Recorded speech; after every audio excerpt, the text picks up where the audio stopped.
paisaje natural, mi refugio antinuclear, mi antídoto ante el mal, mi cable a tierra, mi rebaño, mi redil, mi escudo antimisil, mi espacio para orar, mis 5 estrellas, mi cordón umbilical con el eterno, mi fogata cuando vienen los inviernos, mi palacio, mi escondite, mi secreto, mi anticipo de legítima del cielo, mi escuela del amor, mi terapia del perdón, mi taller de dar la vida por el otro, mi corona, mi rubí, mi rincón donde escribir, mi baúl de los recuerdos más hermosos, mi lugar más anhelado en todo el día.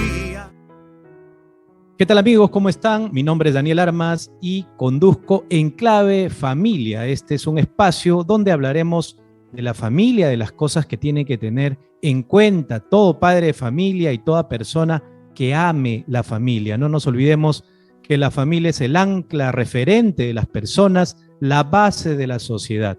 Con familias fuertes tenemos países y sociedades fuertes. Hoy día tenemos un programa especial con un invitado que nos va a ayudar a aterrizar nuestros conceptos de ciudadanos de a pie.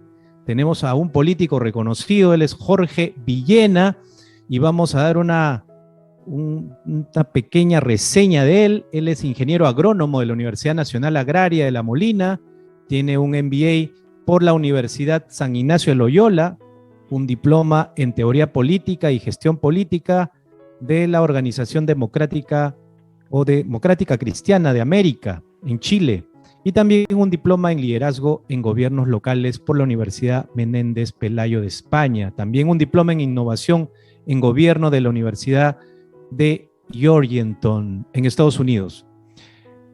Ha sido regidor de la Municipalidad Metropolitana de Lima por el PPC 2011-2014 y asesor de la Municipalidad de Jesús María. Y sin más preámbulos, pues vamos a darle la bienvenida a Jorge Villena. ¿Qué tal, Jorge? ¿Cómo estás? Muy bien, Daniel, mucho gusto de encontrarnos contigo y con tu público. Encantado de conversar contigo. Excelente, y hoy día tú nos vas a ayudar, pues hace tiempo he querido tener un político de profesión, alguien que se desempeñe en el mundo político. Te hemos visto también en muchos canales de televisión, en muchas entrevistas, así que, bueno, hoy día tenemos el gusto de contar con tu presencia y quiero hacerte una pregunta de saque. Tú que has pertenecido al Partido Popular Cristiano y bueno, y tienes también, supongo, conocimientos de la democracia cristiana en el Perú, ¿tú crees que la fe y la política tienen una combinación, que debería de la fe y la política encontrarse en algún punto? ¿Cuál es tu punto de vista con respecto a esto? Bueno, creo que no hay una incompatibilidad. En realidad se presenta como una dicotomía, como una encrucijada, como algo contradictorio, pero creo que no es así. Yo creo que la política no puede estar desvinculada o vaciada de valores, de contenidos, ¿no? Yo no creo que se pueda hacer política sin tener algún tipo de concepto valorativo o de justificación ética, ¿no? Porque si eso es así, entonces estamos hablando pues de operaciones mercantiles o algún tipo de transacción sin ningún contenido moral, ¿no? Y de eso no se trata. La política se trata del futuro de las personas, del bienestar de la gente, de los sueños de la gente.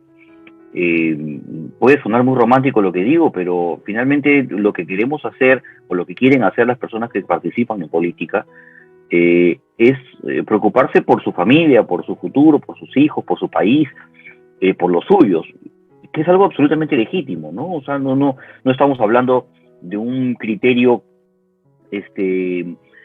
digamos, altruista, ¿no? Excesivamente ideal, ¿no? De poder el bien común, en la nación, la sociedad. La mayoría de la gente está pensando en su familia, en sus hijos, en su futuro personal. Eso no tiene absolutamente nada de malo. Entonces, creo que es importante que una persona que quiere desarrollarse y desenvolverse en un país que tiene una serie de problemas y de incertidumbres en cuanto a su futuro, a su desempeño, de la estabilidad, de la economía, de la política, de la seguridad, siente que algo está pasando y de lo cual él no ha sido parte ni consultado. Entonces, hemos visto que en los últimos años ha reinado una apatía muy grande hacia lo político. Recién a partir de la segunda vuelta electoral del último proceso, ha sido que la gente ha vuelto nuevamente a fijarse en lo que ha pasado, ¿no? Y ese es el costo de desentenderse de la política. O sea, de haber dejado que mucho tiempo estén merodeando posiciones aquellas personas que se encuentran menos capacitadas para ocupar los cargos, ¿no?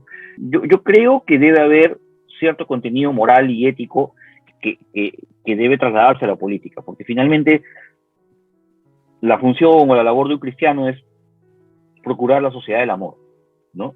Sí, justamente por ahí va la pregunta, ¿no? Tal vez... Creo que, o sea, a lo que voy es que normalmente cuando discutimos este tipo de cosas, lo que hacen, digamos, quienes tienen desprecio por la fe, es pretender desvalidarte o invalidarte diciéndote que seguramente quieren imponernos gobiernos confesionales, ¿no? O, tipo Estado Islámico, ¿no? Donde prácticamente ahí no gobierna la ley, sino gobierna los escritos del Corán, en fin. O sea, ese tipo de conceptos, por supuesto que no lo tengo completamente claro. Incluso en la Biblia está darle al César lo que es de César, a Dios lo que es de Dios.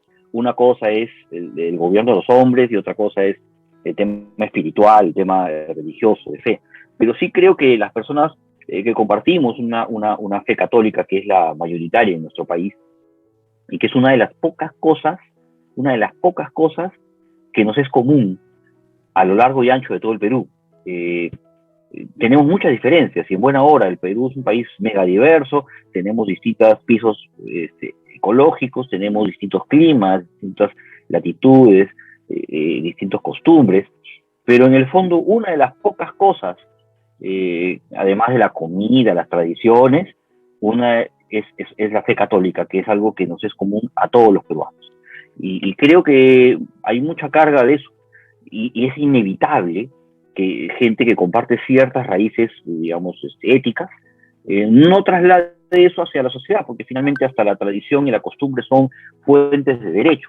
Entonces, no es imposible hablar de una moral pública. O sea, no es tampoco no son agua y aceite, es lo que quieres decir. Exactamente, ¿no? Claro, pretender infundir o parametrar la sociedad en función a conceptos moralistas, yo no lo creo. Pero ¿no lo crees porque no sea posible o porque no es real, porque no se esté dando? Porque creo en la libertad religiosa, porque como te digo, creo que en la libertad la gente tiene que proteger la libertad no solamente de la fe, sino también la libertad de actuar de aquellas personas que no tienen fe. Entonces, claro, pero por eso somos un país aconfesional, no somos un país laico. Somos un país aconfesional, es decir, acepta todas las confesiones. Me quedan dudas, porque mucha gente habla del Estado laico, que somos un Estado laico, pero eso no es cierto. Parte de la no habría pues Semana Santa, no habría Te Deum, no habría varias cosas. Y el Señor de los Milagros. No habría nada de eso si fuéramos laicos. Claro, exactamente. Y es más, la Constitución peruana tampoco dice somos un Estado laico. O sea, lo que hay es respeto estricto a la libertad religiosa, cosa que yo estoy de acuerdo. Creo que lo que tiene mucha gente, el temor es ese, ¿no? De que puedan generarse desde el Estado imposiciones religiosas a la sociedad. Y nosotros, digamos, aquellas personas que tenemos fe y que contenemos digamos, compartimos valores inspirados en la tradición judeo-cristiana, tenemos esa visión de que tampoco nos quieren imponer valores que van en contra de la tradición o de las ideas compartidas, su moral compartida, la ética compartida entre muchos de los que vivimos en este país. Entonces, la izquierda, y normalmente los progresistas, han inundado los medios de comunicación con este debate que lo religioso no debe estar vinculado a lo político y lo quieren imponer la moralina católica o cristiana, ¿no? No es tanto así. Yo creo que deberíamos tener un equilibrio en cuanto a las posiciones, y ellos han negado completamente la existencia de una moral pública, ¿no? Es decir, cuando un debate profundo que se llevó a cabo en los últimos años con respecto al currículum educativo, ¿no? Se discutía ahí algo que es reconocido incluso en tratados internacionales y en la propia Constitución, que es la familia la que hace o la que decide qué tipo de formación cultural y religiosa, espiritual y moral van a recibir nuestros hijos. Porque, digamos, eso lo dice la Constitución, ¿no? Está bien claro ahí. Y los tratados internacionales, que son las principales fuentes de derecho en el Perú. Y obviamente en una sociedad, una mayoría de inspiración católica, cristiana, todos quieren pues impulsar los cursos de religión o los valores católicos y cristianos en nuestros hijos. Eso es algo normal. Sin embargo, el currículum educativo empezó a incorporar conceptos ideológicos que van en contra de muchas de los principios o de los valores que las familias pretendemos infundir en nuestros niños. Entonces, se generó una controversia y cuando se habló de eso en el debate público, en muchos medios de comunicación, periodistas comenzaron a decir que esa moral pública no puede ser. Aquí lo que tiene que mandar es la ley, ¿no? Y la ley debe ser laica, sin ningún tipo de prejuicio ni concepto religioso. Tu fe déjala ahí en tu casa. No, pues no se hace política en el vacío. Los seres humanos no son seres materialistas ni economicistas, porque hay esa visión de que el ser humano es costo-beneficio, ¿no? No, el ser humano es un ser moral, toma decisiones morales. Por eso es que tienen que ser juzgadas en esa dimensión. Entonces, cuando tú dices, no, pero un momentito, o sea, yo sí creo que hay una condición ética, un acuerdo ético implícito en la sociedad sobre la aprobación de ciertos valores, y eso no está mal que la gente lo diga o lo tenga. Lo malo sería que yo pretenda imponer una serie de condiciones éticos y morales a la gente, porque yo no creo que las leyes deban forjarse en base a criterios subjetivos, ¿no? Por ejemplo, pero justamente yo ese no es el creo... fundamento. Si no se puede basar en fundamentos subjetivos, necesitamos partir digamos, de un principio de valores. Y los principios cristianos desde hace muchos siglos han venido acompañando a los estados en esos principios. Ahora, ¿no será que lo que estamos viviendo, digamos, como sociedad, en el mundo global, no será porque han sacado, y justamente el discurso del cual tú planteabas y que estabas describiendo, justamente el sacar todas esos valores judeo-cristianas o esa cultura cristiana, ¿no? De ese decálogo que finalmente nos rige a nosotros como católicos o como cristianos? Entonces, ¿no será que haber hecho eso, haber cedido ese terreno, el haber dicho, bueno, ya pues, que el relativismo pase porque tú tienes tu verdad, nuestra verdad, la verdad es relativa?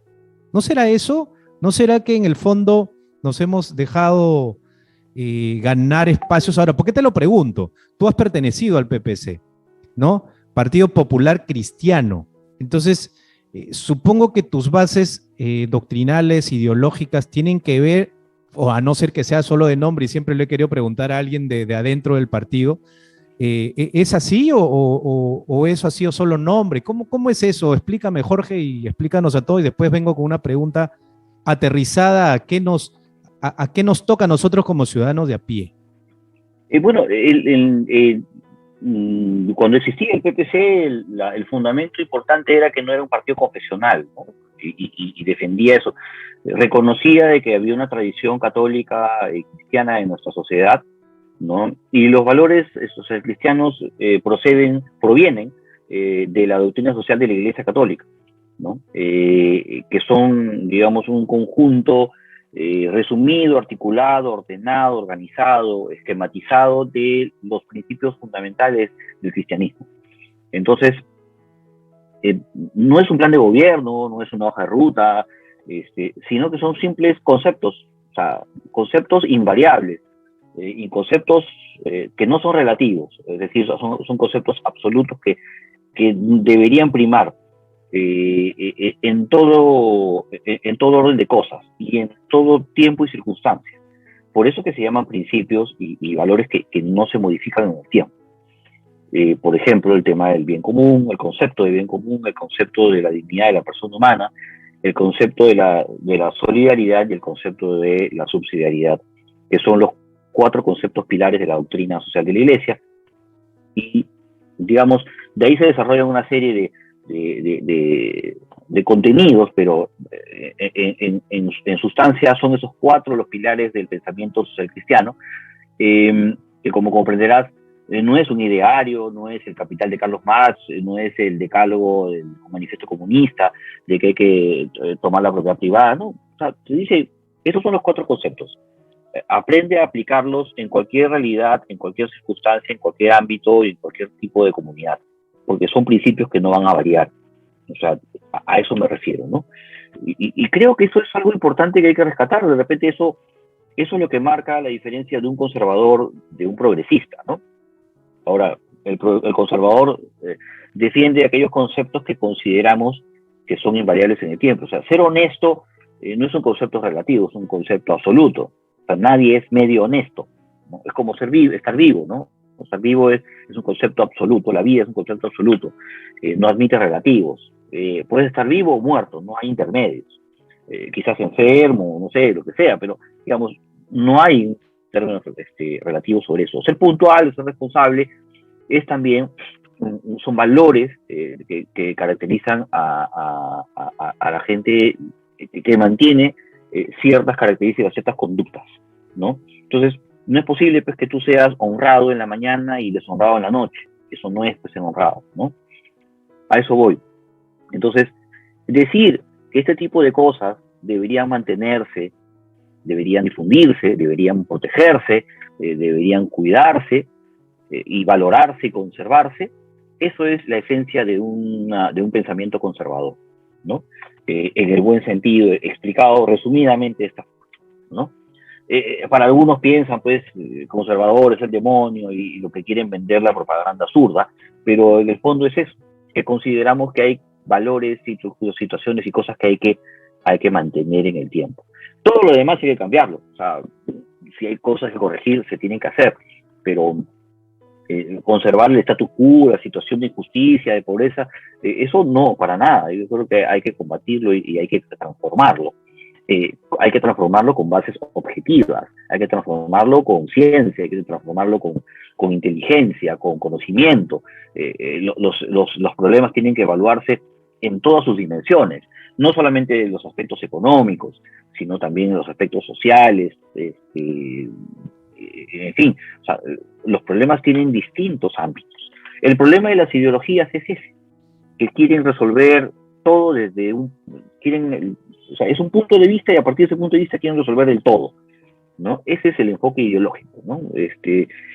Incluso hemos visto este tipo de daño y tienen esa perspectiva porque, repito, tienen una base moral materialista, o sea, niegan cualquier contenido espiritual del ser humano. Cualquier base no material no existe para ellos, ¿no? La inteligencia, como sí se puede traducir materialmente, se puede materializar, entonces simplemente es una manifestación de la materia.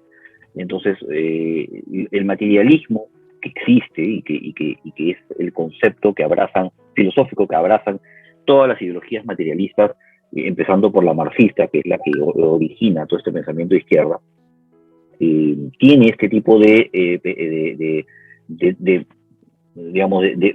de muralla contra aquellas personas que tienen un fundamento ético basado en la fe, ¿no? Claro, y de extremo, entonces, ¿no? Porque complementando lo que tú nos estás diciendo sobre la doctrina social de la Iglesia que inicia en 1891 con León XIII, con ese Rerum Novarum, ¿no? Donde plantea, no nos olvidemos que en esos finales del siglo XIX, pues hay esto de la revolución industrial, ¿no? Entonces la iglesia tiene que entrar, pues, a un poco a dirimir, porque la gente, los obreros, pues no sabían también qué hacer frente a ciertas situaciones, ¿no? Pero si uno hace un resumen en un solo pensamiento, esa doctrina social está basada no solamente en esos derechos justos que hay que reconocer, sino también en el reconocimiento irrestricto de la propiedad privada, tú lo dijiste, las dos cosas. Y es más, la iglesia desde allí empieza a catalogar el marxismo como un enemigo, ¿no? Porque lógicamente en ese materialismo dialéctico, pues todo lo que estabas explicando, ¿no? Y un poco para que la gente que escuche sepa de qué estamos hablando, ¿no? Porque puede ser que diga, bueno, está un poco confusa la cosa. Pero estamos hablando de siglos anteriores y estamos hablando de que todo esto es una tradición que también la iglesia ha venido aportando a través de la doctrina social y que no es solamente, esto es teología de la liberación o cosas por el estilo, no, que es otro extremo. Estamos hablando de una iglesia que se preocupa por los pobres, pero que no se va al extremo de decir, tú tienes que ser pobre para ir al cielo, ¿no? Y que la propiedad privada hay que robarla para recién pues ser santos. No es así, eso es mentira. Ahora, un ciudadano de a pie, una persona como yo, que tiene hijos adolescentes, tendría que preocuparse por su futuro político, digo, y esto a propósito del programa En Clave de Familia. Un padre de familia como yo, así como te digo, ciudadano de a pie, que tiene que pagar recibos a fin de mes, tiene que trabajar, tiene que ver la manera como alimenta a sus hijos, etcétera, etcétera. Tiene que preocuparse también, digo, de la política. Tú decías que había una apatía que de alguna manera se transformó en la segunda vuelta aquí en Perú, ¿no? Aquí estamos hablando de Perú. Con este gobierno de izquierda que tenemos actualmente, un padre de familia como yo, vuelvo a repetir, ¿debe preocuparse de cara al futuro? Yo creo que independientemente de la temporada o la situación del país, yo creo que siempre todo ciudadano debe estar preocupado por la situación en la que vive. Si desea participar o no, el nivel de cómo te involucras puede variar, ¿no? Desde lanzarte de candidato, ocupar los cargos y servir a tu país, o simplemente hacer activismo, votar, opinar, tener unas ideas formadas. El problema es que esa cultura política, esa educación cívica que muchos a veces recibíamos en el colegio, o era distorsionada o no la recibieron. Entonces, hay conceptos y hay ideas que están flotando en el ambiente que de alguna manera han sido distorsionadas o deliberadamente han sido sembradas en la gente por este desastroso sistema de educación pública que tenemos en el Perú, creándole a la gente la sensación o la situación o la percepción de que la situación del país y en general la pobreza son consecuencias pues de que haya gente exitosa, ¿no? De que haya gente que haya logrado producir más y por eso ha generado pobreza en otros. Conceptos equivocados como los que hemos escuchado del señor Castillo el día que asumió el cargo en el 28 de julio, que fue un discurso no solamente plagado de falsos conceptos, sino además revelando una ignorancia profunda sobre la historia, sobre la realidad del país. En general, este tipo de errores y de malas formación en la gente ha generado pues que políticos oportunistas hayan difundido ciertas ideas que son falsas y que en muchas partes del mundo ya han sido superadas. Lamentablemente todavía vivimos una situación así. Por ejemplo, ¿no? Puede sonar muy teórico lo que voy a decir, pero en la Constitución del 1979 se definió varias cosas, a pesar de que se hizo en contexto de dictadura, y habían ciertos condicionamientos que impusieron lo de la Junta Militar de ese entonces. Pero, por ejemplo, y eso es algo que los rojos hoy día, los progres y los comunistas, todos los rojos de todas las tendencias, hoy día quieren destruir. No lo dicen, ¿no? Porque ellos repiten sus eslogans que tienen en sus panfletos, de que con la nueva Constitución las chitas andarán fritas con limón, las vacas regalarán leche y los pollos regalarán huevos en las calles, ¿no? Como ese vals antiguo, ¿no? Entonces, un concepto fundamental que fue introducido por el PPC en la Constitución del 79, que es el primer capítulo de esta Constitución. Las constituciones son documentos que sirven para que la sociedad de alguna manera limite el poder. Primero, reconozca nuestros derechos y nuestras libertades. No es que nos lo dan. Los derechos no te los dan políticos. El día que un político te dé derechos, también te puede quitar derechos. No, los derechos los tenemos por ser personas, y esos ya existen y están reconocidos por la Constitución. Y las constituciones sirven para eso, para reconocer estos derechos y obligar al Estado a limitar su poder para garantizarnos vivir en paz, en tranquilidad, y que nuestros derechos van a ser protegidos. Eso es, en el fondo, la visión liberal de una constitución. Para esta gente, ¿no? La constitución debe marcar incluso hasta cómo debes someterte a los principios de la sociedad. Y esto es un debate moral, es un debate histórico. El primer capítulo de esta Constitución dice que el centro de nuestra sociedad y el fin supremo del Estado es la persona humana. Su bienestar y su preservación y el cuidado de sus derechos y libertades es el fin supremo del Estado, ¿ya? Este concepto, que no tendría en principio ningún tipo de cuestionamiento, ¿no? Porque a la letra dice: la defensa de la persona humana y el respeto de su dignidad son el fin supremo de la sociedad y el Estado. Mira, sin embargo, este concepto, que aparentemente es inocente, ¿yo?, no les gusta a los rojos, y no te lo van a decir, pero hay que decírselo a la gente. Los rojos creen que el fin supremo del Estado es la sociedad, no la persona. Y ahí comienza la gran discusión filosófica, porque el concepto que tiene un comunista es un concepto de derecho social. Para ellos no existe el derecho individual. El derecho individual es una expresión de egoísmo, ¿ya? Entonces, una de las primeras cosas que van a cambiar en su próxima Asamblea Constituyente, con la que nos están amenazando a todos nosotros, y hay que oponernos firmemente a eso, es justamente cambiar eso. Le han vendido la idea a los chicos de que existen derechos grupales, derechos de minorías, derechos sociales, derechos de grupos comunitarios o minoritarios, gregarios, sociales, o en fin, como quieras llamarlo. No, señor, eso no existe.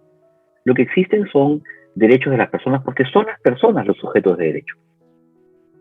Nuestros principales derechos son la vida, la libertad y la propiedad privada.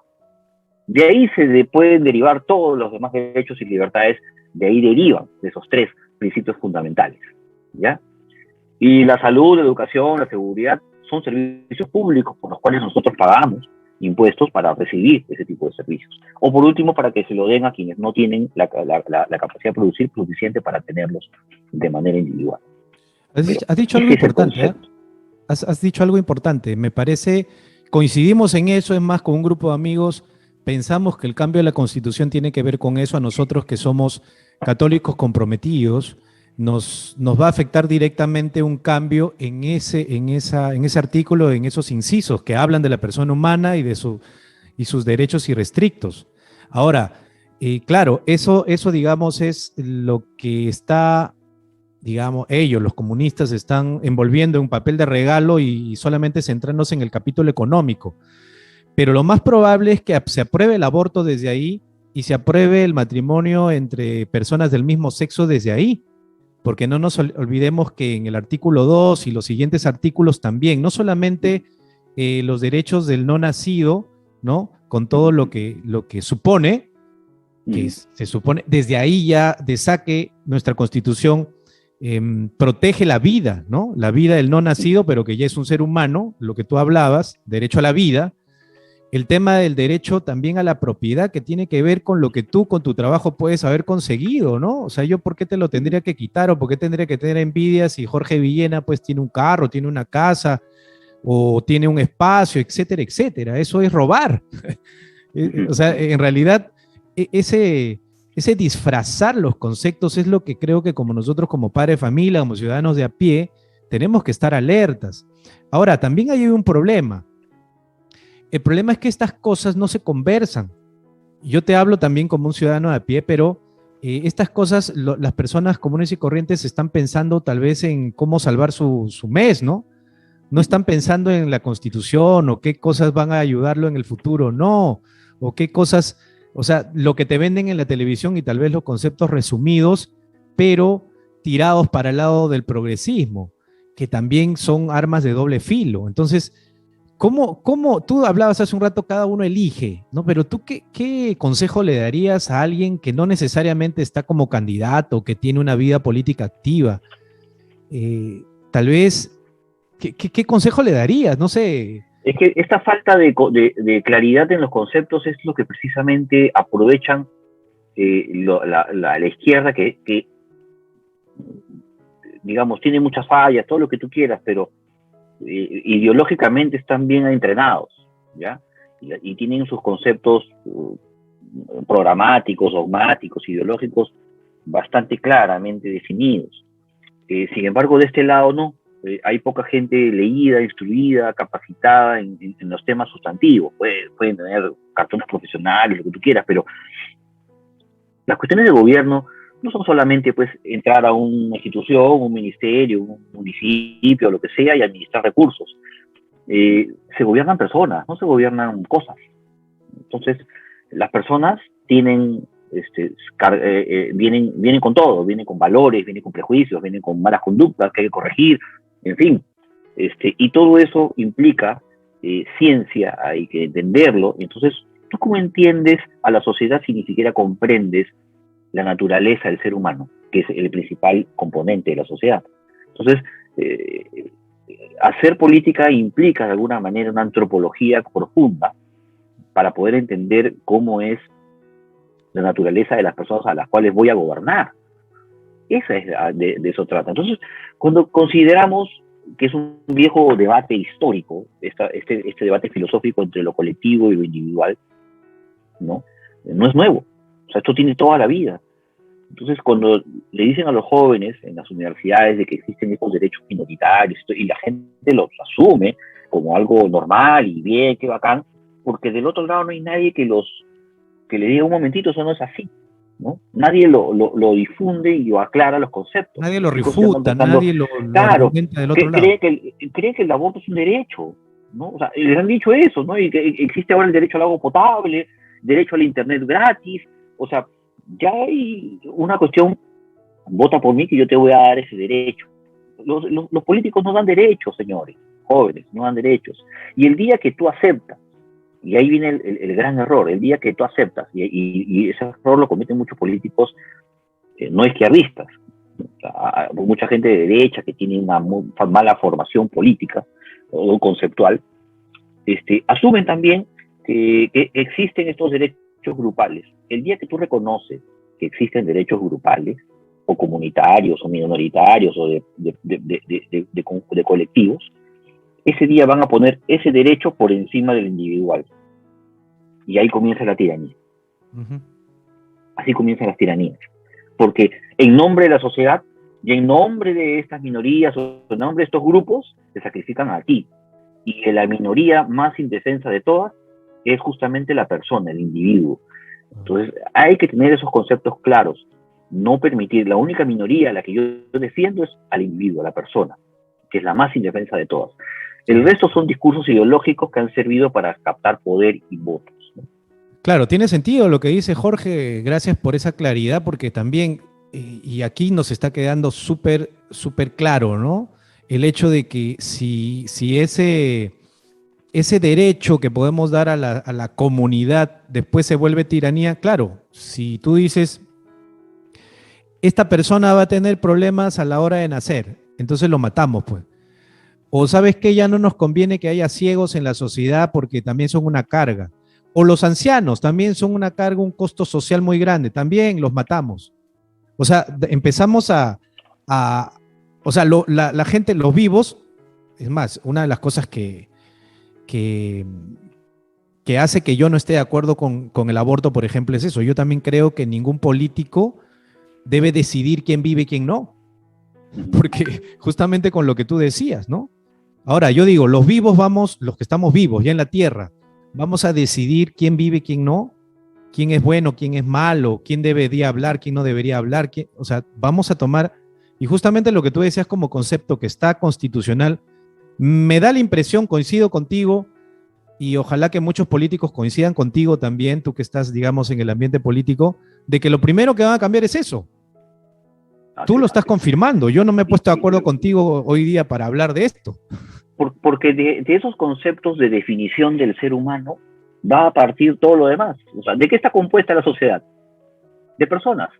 Y para poder modificar la sociedad tienes que modificar, o sea, tu concepto de sociedad tienes que modificar el concepto de persona.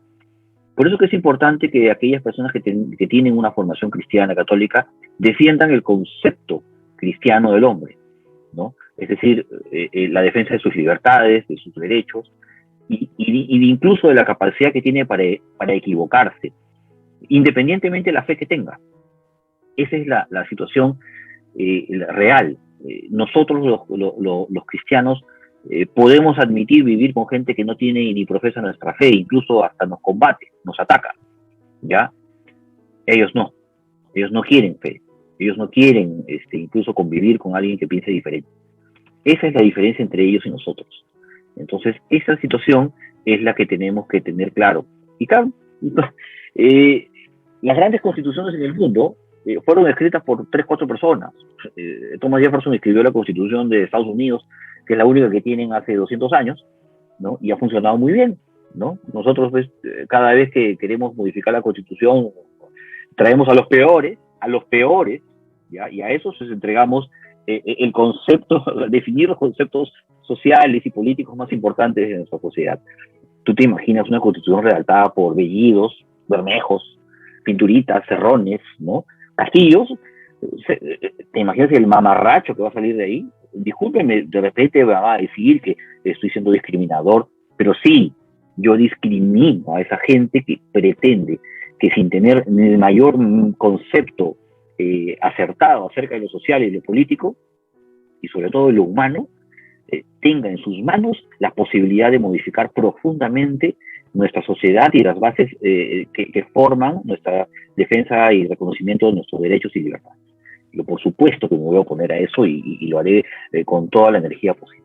Sí, eres un activista político, te he visto, te he seguido también y la vez pasada leí algo que me pareció bastante oportuno. Decía algo que pusiste, bueno, los de izquierda, los comunistas odian a los ricos cuando no son de ellos, odian a los corruptos que no son de ellos, ¿no? Pero finalmente no son santos, son personas que tienen, mejor dicho, que nos están llevando hacia una realidad que mucha gente no quiere ver. Y mi principal preocupación como padre de familia es el futuro para mis hijos. Ya nosotros ya estamos, digamos, en la segunda o tercera etapa de nuestra vida. Pero, ¿qué le depara a nuestros hijos jóvenes ya cuando terminen sus estudios en 5 años? O en 6 o 7 años. Mira, yo te voy a decir algo que a propósito de lo que acabas de mencionar. Porque ese comentario lo hice hace varios años, 2, 3 años me parece. El problema de la corrupción en el Perú no es un problema que se va a resolver con leyes. Ese es un problema que revela una profunda crisis moral en nuestro país. No se van a resolver la ley, porque hace tiempo que vienen ya para el tema de peculado, que es la corrupción, digamos, con dinero. Vamos a modificar el Código Penal, ya no van a ser 15, sino 20. Siguen robando, vamos a hacer de 20 a 25. Siguen robando, vamos a hacer de 25 a 30. Y así te pueden aumentar a 100 años las condenas por corrupción, y el problema no va a ser ese. O sea, no se trata de un cálculo de condenas, ¿no? Siguen elevando las condenas en el Código Penal, o siguen modificando las figuras y creando nuevas instancias, y la gente sigue robando. Y no importa si son de derecha o de izquierda. ¿Por qué? Porque han vaciado de contenido de valores la política, han despreciado toda alusión a cuestiones morales de la actividad pública. Entonces, la gran misión que tienen las personas que tienen con un compromiso ético, espiritual, profundo, no solamente con la realidad material de la sociedad, sino además con el desarrollo del espíritu y de la moralidad pública, ingresen en política en cualquier ámbito, incluso hasta como servidor público, y actúen con decencia, actúen con honradez, porque finalmente lo único que va a salvar a nuestro país y nuestro futuro, a nuestros hijos, va a ser que demos el ejemplo.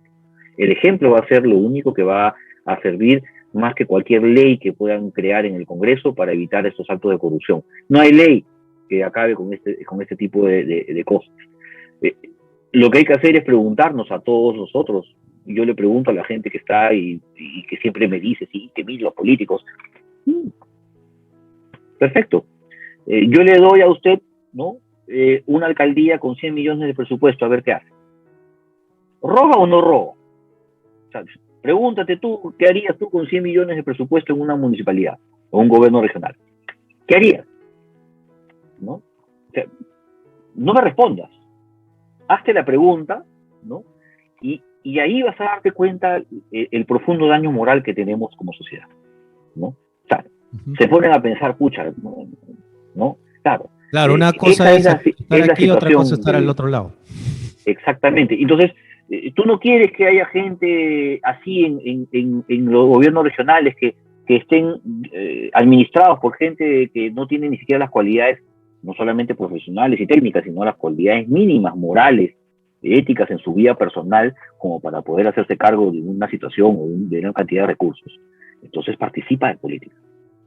Entra a vigilar, a supervisar, claro, pero eso es si es que tú estás, digamos, asumiendo de que esas personas son honradas.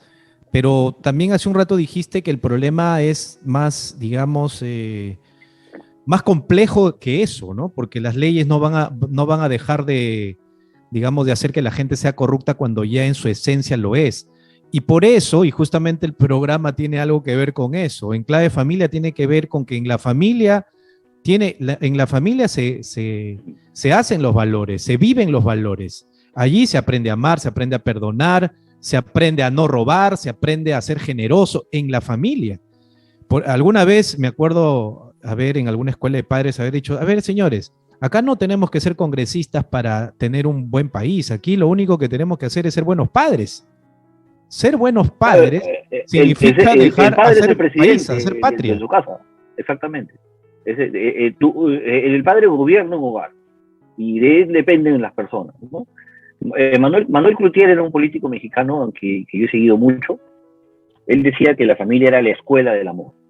Ahí se aprenden a amar entre desiguales en edad, en sexo, en condiciones económicas. Ahí es donde uno aprende lo importante de la familia. Entonces, creo que es fundamental que la orientación del Estado, porque si bien es cierto, hemos hablado de que la persona humana es el fin del Estado como organización, pero la persona humana no crece ahí, en medio de la naturaleza, como un hongo. O sea, no, la persona vive en familia, como dices, en código de familia, en clave de familia. O sea, entonces, apoyar a la persona es a través de las organizaciones intermedias, como la familia, que son las que permiten que se desarrollen, que crezcan, que se formen, que se proyecten hacia el futuro. Me parece importante que el Estado proteja y ayude a la familia a llevar adelante todo tipo de política o de capacidad de resolver los problemas que muchas tienen, ¿no?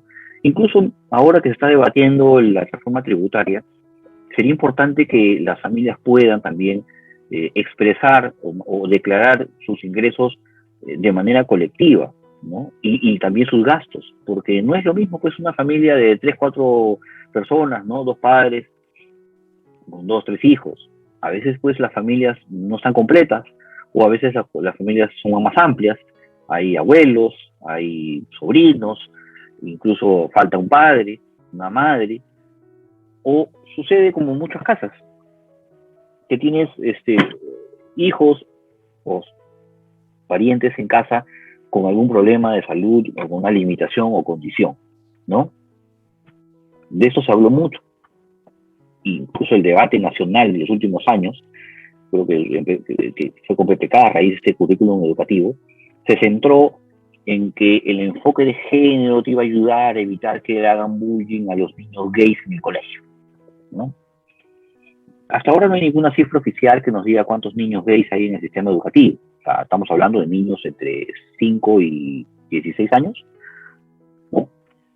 Yo digo, bueno, sí, porque con este enfoque de género, o sea, hay como 9 enfoques en el currículum educativo y la mayoría de ellos están orientados a respetar las diferencias y en general a ser educado. Yo creo que los hijos, nadie tiene derecho a bullear a nadie por ninguna razón, ¿no? Pero o sea, no estoy justificando el bullying para nada. Yo creo que es una práctica que debe ser combatida en los hogares, ¿no? Y con ayuda de los padres en los colegios. Pero, sin embargo, se gastaron cientos de millones, no solamente del gobierno, sino de la cooperación internacional, que pueden haber sido utilizadas para otras cosas, en defender el bullying de estos niños que tienen opciones sexuales o que se han declarado gays. Lo decía Philip Butters, yo no sé cuántos niños gays hay en el Perú que hayan probado toda clase de sexo y ahora hayan decidido antes de los 16 años ser gays. No lo sé. Hasta ahora ningún organismo oficial nos ha confirmado eso. Pero sí te puedo decir que hay una porción importantísima de padres, ya, y yo soy uno de ellos, que tenemos hijos con condiciones especiales o quizás hijos con discapacidades físicas, motoras, auditivas, visuales, algunos problemas muy graves, a los cuales el Estado y el Ministerio de Educación no les brinda absolutamente nada, ¿ya? A esa gente no existe para el Estado. ¿Por qué? Porque no hay ONGs ni lobbies poderosos, millonarios, metiéndoles plata para poderlos hacer más visibles, ¿no? Entonces, esa es la situación que vivimos. Por eso es que esta gente, cuando se lanza a un cargo, nadie vota por ellos. O sea, salen en todos los medios de comunicación, en los podcasts, y YouTube, Twitter y todas las redes, como los grandes famosos, pero a la hora cuando van a la calle, los rechazan, ¿no? Conseguir ahorita algún tipo de ayuda del Estado, de terapia, ¿no? O alguna facilidad económica para poder afrontar la carga que representa tener un familiar con condiciones físicas o psicológicas, o lo que sea, no lo consideran en ningún momento, ¿no? Incluso eso debería tener un apoyo incluso hasta tributario. Pero no, pues así está pasando en nuestro país. Están preocupados de otras cosas y nos están vendiendo una agenda en los medios de comunicación y en las redes, incluso en la política, una agenda social que no es la agenda real del pueblo peruano.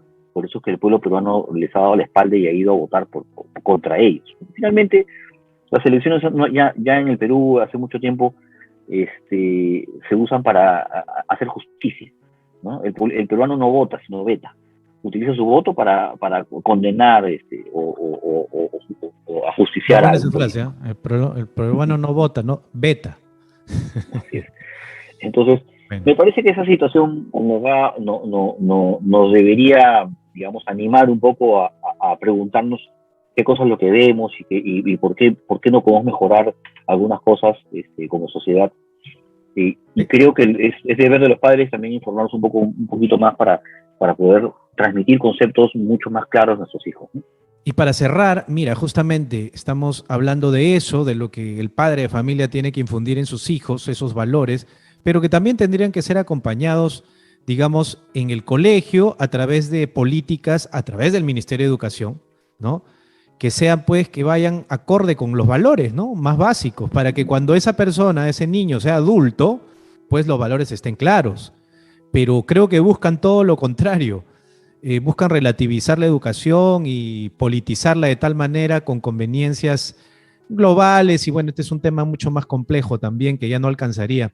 Me quedo con tu mensaje final del hecho de de que los padres deban de informarse, involucrarse más en estos temas políticos, por una sencilla razón, y con esto termino con tus palabras finales, Jorge.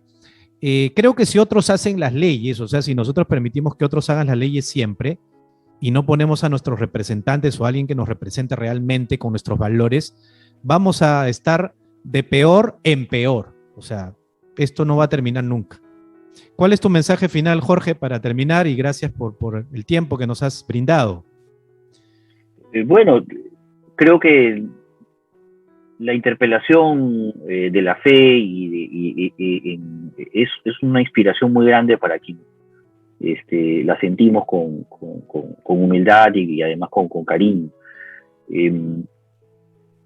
Creo que los mensajes de la Iglesia en torno al pensamiento político están ahí. Las encíclicas están ahí, desde la Rerum Novarum, como decías, hasta la 40º Anno, Laborem Exercens o Populorum Progressio, que son desarrollos de un pensamiento político de su época.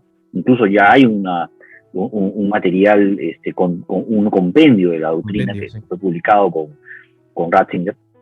Pero me quedo con el llamado de Puebla que hizo Juan Pablo II en el 79, ¿no? Creo que es una de las cosas más inspiradoras para animar a las personas a participar en la política, con sentido cristiano y con caridad cristiana. El bien de cualquier persona de inspiración de fe debe ser procurar la sociedad del amor. Y eso implica también, pues, no convivir con el mal ni el error. Permitir que aquellas cosas que nos pueden destruir como sociedad prosperen y sigan germinando algún tipo de situación que puede terminar dañando lo que más queremos, que es a nuestros hijos, a nuestras familias y su futuro, ¿no? Entonces, es importante que le demos no solamente una participación más activa al tema político, sino que además esta participación sea una participación fundada sobre valores, porque no se hace política sobre la nada, ¿no? Sino tiene que haber un contenido que justifique la acción de las personas. Entonces, esas son las cosas que creo y que he creído siempre, y por eso es que me he metido en esto, ¿no? Actualmente no tengo ninguna aspiración más que hacer que mi país no caiga en manos de este proyecto chavista, socialista, del eje Cuba, Venezuela, Bolivia, en el cual quieren alinear nuestro país para hundirnos en la miseria y quitarnos nuestra libertad, ¿no? Y convertirnos en una sociedad en la que prácticamente el Estado, que es justamente la razón por la que quieren impulsar estos cambios constitucionales, el Estado sea la única opción que tengas, la única opción que tengamos, y que el Estado decida incluso hasta qué tipo de educación van a recibir los niños, como por ejemplo ocurre en estos países donde ya no se educa, sino se adoctrina. Entonces, esta situación creo que puede sonar incluso hasta paranoica, que muchos pueden decir, no, eres exagerado, pero no, puede pasar, y de hecho está pasando, y nos tienen distraídos con discursos o con noticias de un nivel inferior, justamente para evitar que la gente debata los temas profundos, los temas de fondo, que son justamente hacia dónde va nuestro país. Van a empezar a empobrecernos aceleradamente, y eso va a afectar no solamente en nuestras familias, sino también el futuro de nuestra sociedad, y va a terminar colapsando nuestro sistema de valores, nuestros derechos y nuestras libertades. Por eso creo que es importante que hoy más que nunca tengamos claros los conceptos que queremos y debemos defender, y no solamente en lo teórico, sino en lo práctico, como lo he mencionado ahora, cuáles son las normas que van a querer desvirtuar, cuáles son los conceptos que están partidos en la Constitución que van a querer modificar. Entonces, y la importancia que estos tienen, que sean redactados de la forma como están redactados. Entonces, excelente. Es importante que lo hagamos como padres, como peruanos y como cristianos. Muchas gracias, Jorge. Muchas gracias por tu tiempo, y bueno, con nosotros será hasta el próximo viernes, Dios mediante. Nos despedimos. Esto fue Enclave Familia.